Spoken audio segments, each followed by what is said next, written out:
Welcome to Pallets to Pints. Today we're here at Long Beverage and I'm here with my great friend Dylon Graham. Dylon is the Director of Operations here at Long Beverage.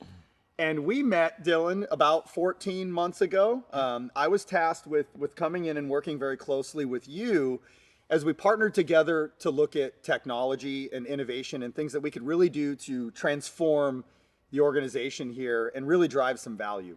We're going to get into a conversation about a little bit of technology, about how you approach things, and a little bit of your thoughts in the future. But before we do that, let's cheers. Cheers. Thank you, brother. Absolutely.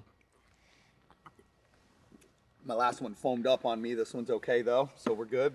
Give us a little background about your career, how we ended up sitting here today, having this conversation, and a little bit about what the day-to-day operations at Long Beverage look like. Yeah, so myself, I've been, career beer person. So I've been in, lifer here. I've been here for 25 years as of May of this year. So this is all I know. It's what I've been doing for a long time. The reality of the day-to-day here is, I'll quote our CEO, Rodney Long, on this one. He told me this when I first started.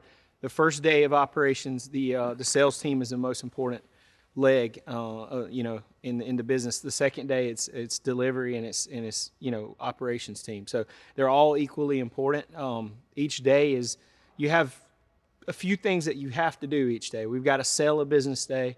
We've got to deliver a business day. We have to pick and load that stuff. So these are the things that we have to do. And then beyond that, it's special projects that occur. And, I would say fast pace is a word that or a phrase that I would throw out there. And it's exciting and it's a fun environment and it's a lot of hard work. I mean, these are the ways that I would describe what we do. So I often make the reference, I say a couple things. You step over $1 to pick up a nickel sometimes in this industry. That's kind of a funny one. But again, it's about inefficiencies, right? And trying to solve those problems. But the other piece of it is and this isn't a challenge that Long Beverage suffers with, and we'll talk about that a little bit, just from an innovation perspective. But a lot of your partner distributors across the country that are still leveraging technologies from 20, 25 years ago, but yet the day-to-day is at the speed of light, right? That you Absolutely. mentioned. So let's talk a little bit about the efficiencies or inefficiencies. What's interesting about the relationship that we've built is when you were looking at technology products to potentially help support your operations, you were already operating at an incredibly high accuracy. What was missing? What were you looking for to close that gap? Absolutely. Good question. So, yeah, we were at 99% or so before VOR and before Rarity came in with that technology. But that 1% is a lot more than what one may think.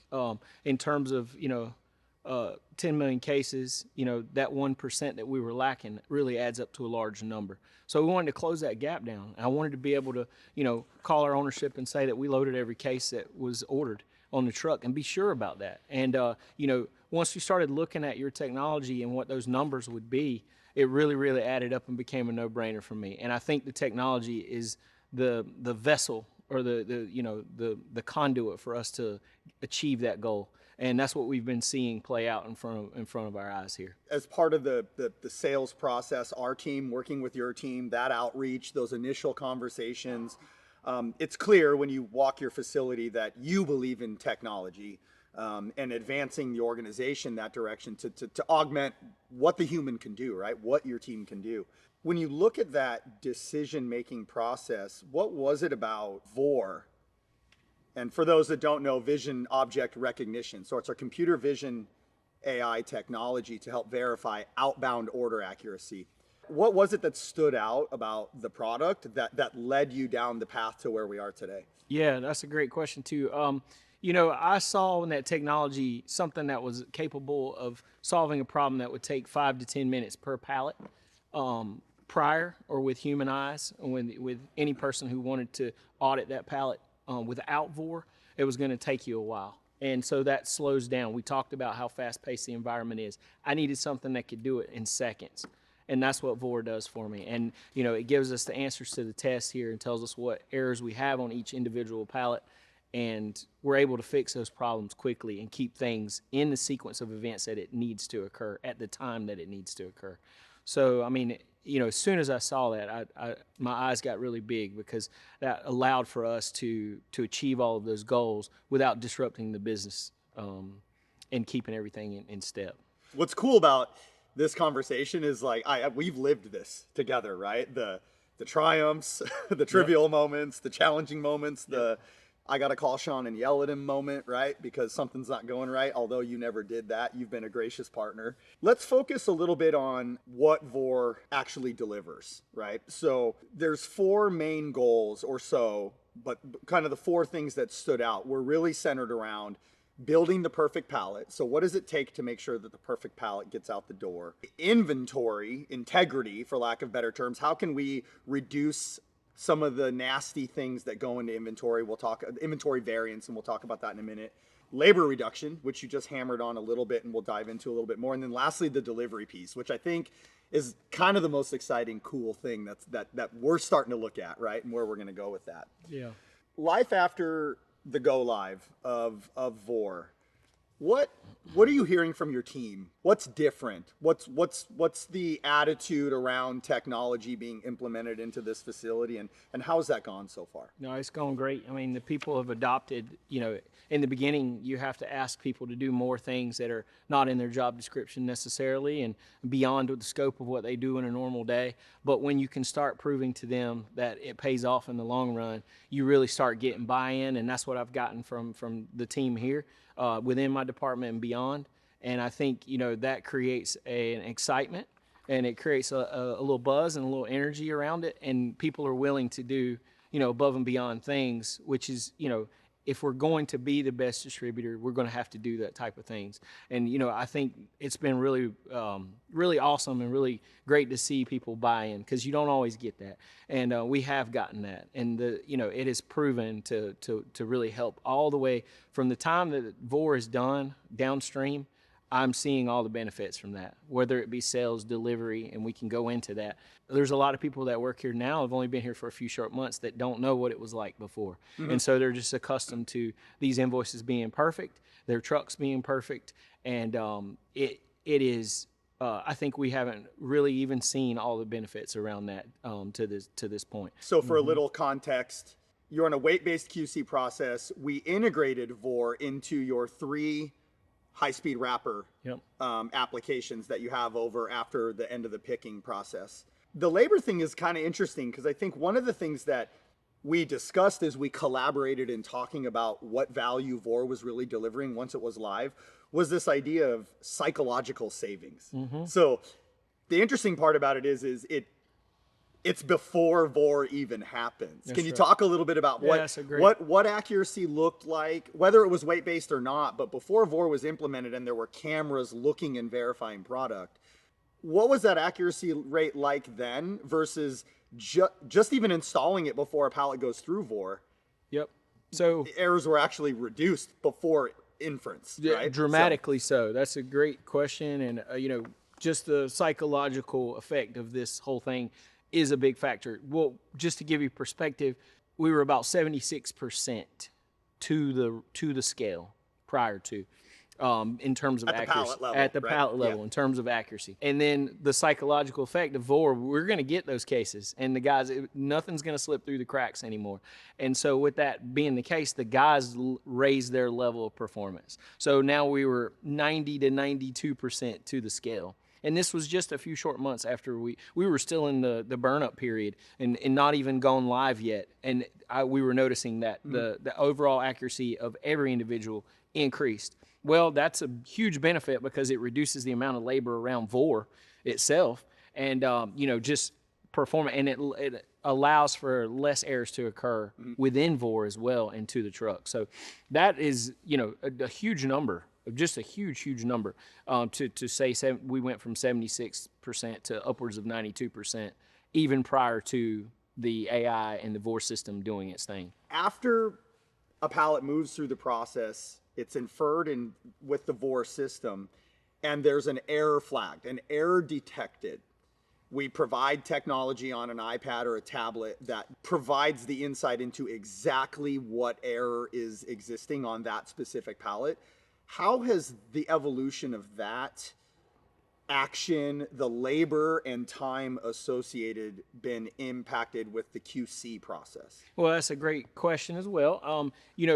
What we want to do when we discover an error from the VOR system, we want to make haste and get that thing fixed as quickly as possible. So, in these type of technology implementations, you've learned that, you guys take care of the technology, we take care of the beer. And so that was my job here, is to figure out the absolute best way and the most efficient way to fix these pallets and get them onto the truck. Our system is we drop our whole slug, and whether we have an entire slug of 4 or 6 pallets, if there's a problem pallet, we separate it out. We identify the problem through the iPad, through your system, and then we go and we get that case. We use a cart to go around our facility, get that case, and bring it back to the pallet. That way we expedite it the goal there, the reason why we want to go so fast, obviously to get that work out of our way and get on to the next one. But beyond that, it's about keeping the sequence of our truck and the integrity of that sequence. And getting, whether it be going over to our staging area, because we do a lot of staging in the morning, it converts over to live loading in the afternoon. So it's always as important as it, at any given moment during the day.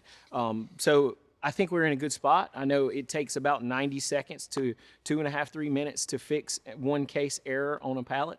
That's probably about as good as we'll get unless we bring in conveyors or something like that. So we're just in a really good spot in terms of that. And we want to limit, because that is negative labor. It can be looked at as negative labor, but it's certainly worth it because it's, driving profit margins, and it's getting that case on the order the first time that it needs to get there. And on a Friday delivery for a case that's getting one for a customer, there's a high value in that, because more than likely it's going to make it to the shelf during the course of that weekend.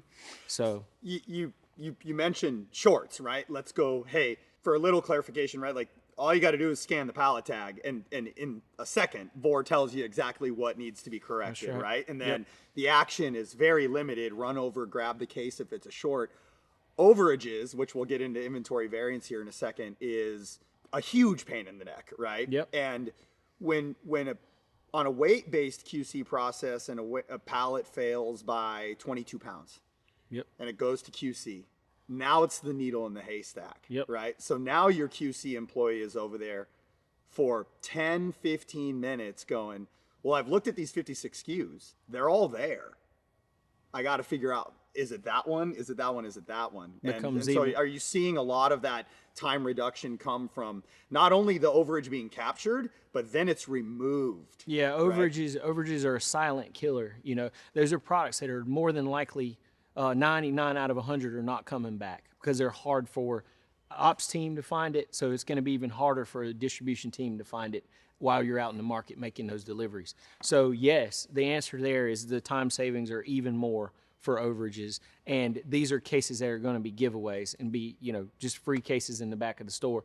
And, in my experience, those cases do not come back. So reducing those every day, upwards of 50, 100 cases that we pull off of pallets that could have been overages is certainly a silent killer, and even more of a labor savings than even a case short. So the over that made it out into the market into the past, and then it potentially doesn't come back. Hopefully the driver catches it, right? But we know even the best drivers don't catch all those. Let's transition a little bit to inventory variance. I think this is a tricky one, right? Like, there's all these things that are just dumped into inventory variance. There's 30 different line items. Let's just making up a number, right? Let's take out a code out of it. Let's take damage out of it. Let's look at shrink. Now, directly correlating any and everything that either goes into shrink or doesn't go into shrink, you can attribute some of VOR's existence to that, right? You look at overages that go out and don't come back. How has inventory variance been impacted since the inception of VOR? And what sort of performance are you seeing from a shrink perspective, and how VOR has impacted that? So dramatic. And it's been a huge impact on our shrinkage and a reduction.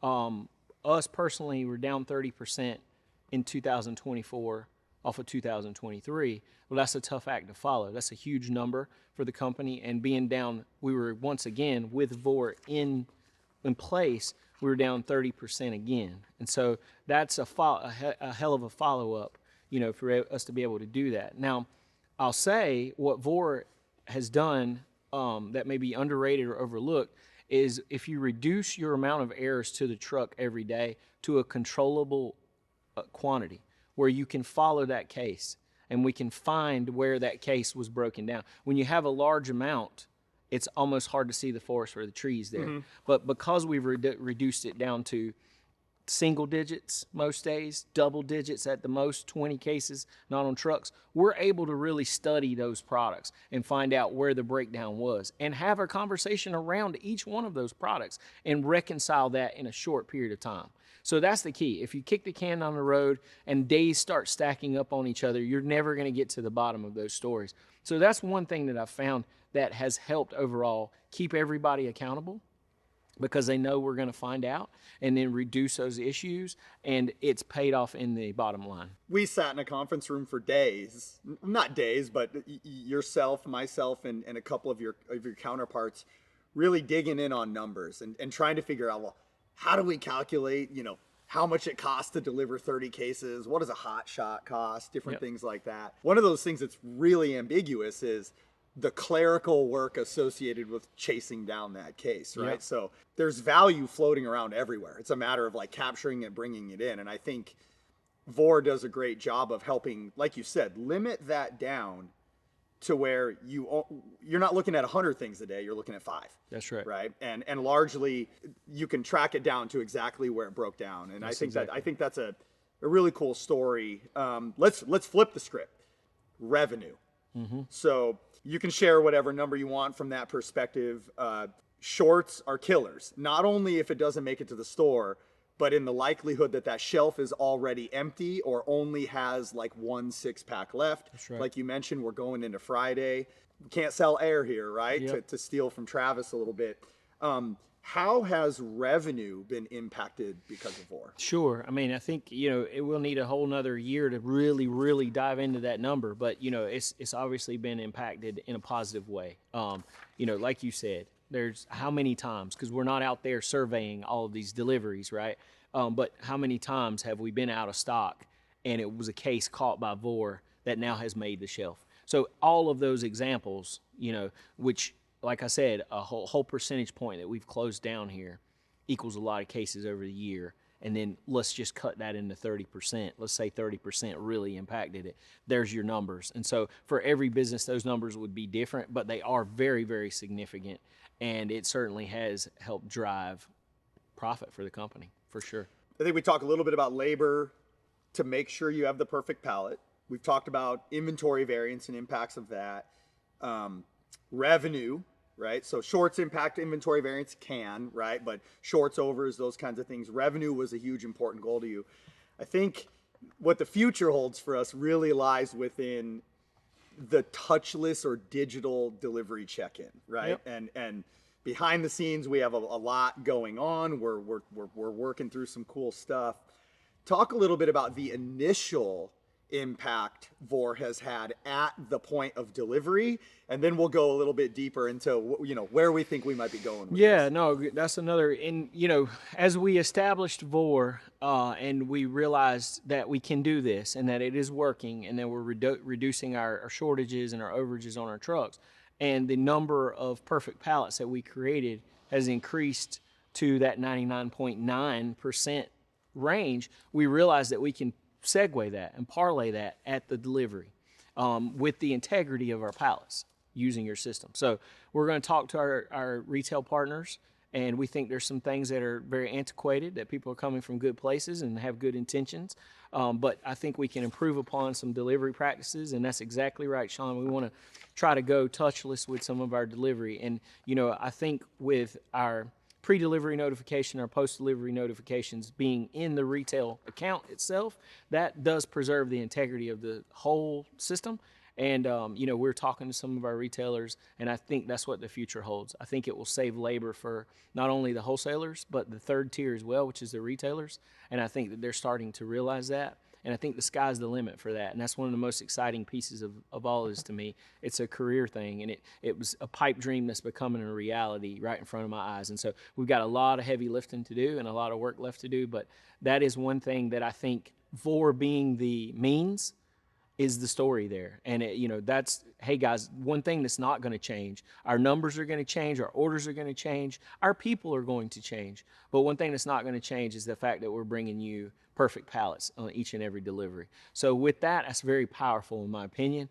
And I think that we can really utilize that at retail to save everybody a lot of money and get more beer, get more stops on our trailers, maybe even eliminate some of the routes that we're running because of these cumbersome, very labor-intensive check-ins that are at some of the accounts that we deliver to. Do you see a day where we ultimately work with these big box retailers and the days of EDI, ASN, and then scanning in 450 cases, and we all know it's 300 SKUs now. It's not 400 cases and 20 SKUs. It is a process, right? You see a day where you think we can tackle that? I do, and I think the day is quick sooner than we think. I definitely do. I think we should, get it while the getting's good here. I think we're producing pallets that are at a very, very, very high rate. And our accuracy percentage is higher than it's ever been, and I think we should capitalize on that. And it's going to be about trust. And the money that we're going to save in labor, if we miss a case 1 out of 30 deliveries, we'll still make them whole. But I do think that it is going to be worth our time and our effort, and I do think that people will buy in because I think there will be other people that see it the way that I do. Yeah. So hopefully that's what transpires. This has been an incredibly, and will continue to be, an incredibly innovative partnership that we're having here. We've conquered a few things. I think we have work to do. You're currently testing some new technology for us, which we won't necessarily get into today. But what challenges or problems are you excited about tackling, leveraging technology in the next couple of years? Sure. Outside of maybe, we talked delivery a little bit, right? What else? Absolutely. No, I mean, I think you always want to, when you're innovating, this is kind of new territory for me in my career.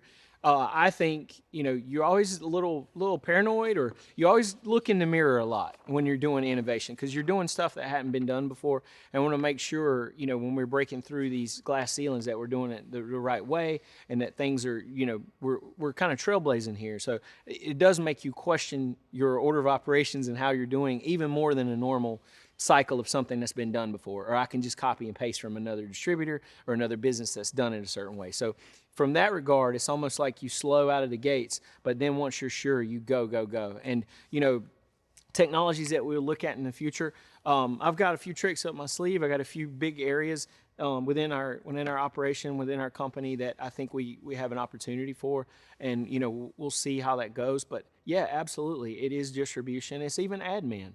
There's stuff that can be done within the administrative portion of our company that I think we can improve upon. There's efficiencies to be gained everywhere. And I think technology is always going to be, as you guys have seen with our facility here, we've now layering multiple levels of technology in different companies, and it's all working together. That's one of the key parts to this is, you can get excited about technology and you can implement some stuff, but it doesn't complement everything else that you're doing. It may not make sense for you. I think that's one thing that Long Beverage and myself have tried to do is make sure that everything that we do complements the rest of our business. So, as long as it fits into that box, I think that we're always looking to be leaders in technology within our industry. Two things here from an advice perspective. One thing is your ability to lead change management here is best in class. I've thoroughly enjoyed participating, but also kind of being on the sideline looking at just how well you engage with your people.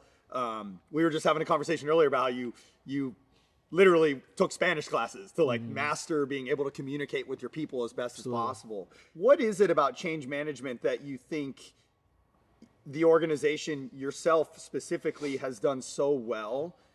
Kind of tying back to earlier when we were talking a little bit about implementation that has helped the adoption grow so fast, and also what's been a pain point? I think in the beginning of my career, it was failure. Failure is the word that I will say. Embracing failure. In the beginning days, it was failure in discouraging fashion. Then it was embracing failure and learning from it. failure throughout my career has allowed me to grow and allowed me to get better and get back up off the mat and keep going. I mean, that's one key aspect to this, to really refine your processes and to get better at them. So I'll say that, I've had tons of failure throughout my career, but I've always come back and, tried to improve upon what we've done in the past.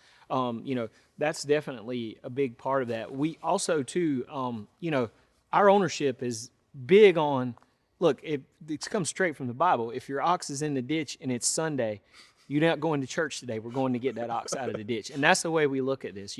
No matter what it is, we're all in this together, and it's a family business, and we get after it every day, and we want to be the best, and we want to treat our people right, and also watch them rise and watch them get better in their roles, and try to really make people grow and get better in their roles. So I think that I've seen that from our leadership, from myself, and then watching the other people follow suit has been one of our keys to our success of how we handle those situations.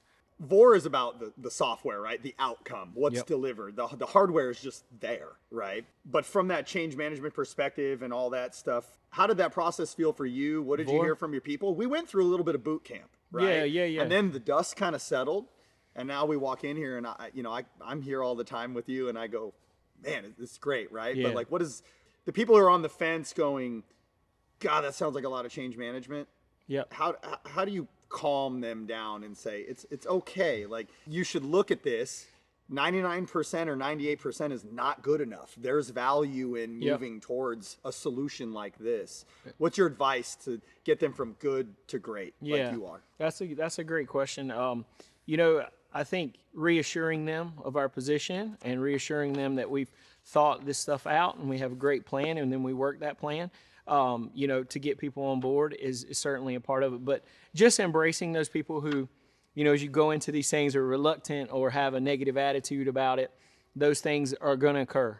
And they're going to be valuable team members that you need to embrace and, make sure that everybody understands exactly what the plan is. And over communicating is another huge part of this, to make sure everybody knows exactly what we're going to do, and almost, beat a dead horse when it comes to communication, and, making sure and allowing a platform for people to express their nervousness or whatever their issues are. I've always tried to do that too. It's a democracy 99% of the time, and that 1% would have to make that decision, you do, but you make an informed decision, and then you consider all things, and then what's best for the company is what's best for the person, is usually. You've been my champion here. We've been on stage a few times together. We're sitting down here. We've done panel discussions together. I want to first say thank you again. Shake my hand. Come on. I didn't know. I thought you were pointing. Cheers to that, for Sean. everything We've you've done. done. Cheers. And I almost feel like part of the family sometimes, For right? sure. I think the point is that being a part of the industry for 23 years, but then being able to experience this growth and this transformation with you and alongside you has been really amazing. And I give you a lot of credit for putting your neck out there to move this industry forward, number one. Number two, to even challenge us as an organization to think outside the box or to move a little faster. I mean, we move fast, right? But we can always kind of move faster and different things like that. So, your true partnership shines with events like bringing in other distributors to showcase what you've been doing here and sort of put us front and center and all that kind of good stuff. So really appreciate you. Thank you, Sean. Absolutely. Cheers to you, brother. Thank you Cheers. for everything. And we thank you for watching today. This has been Pallets to Pints.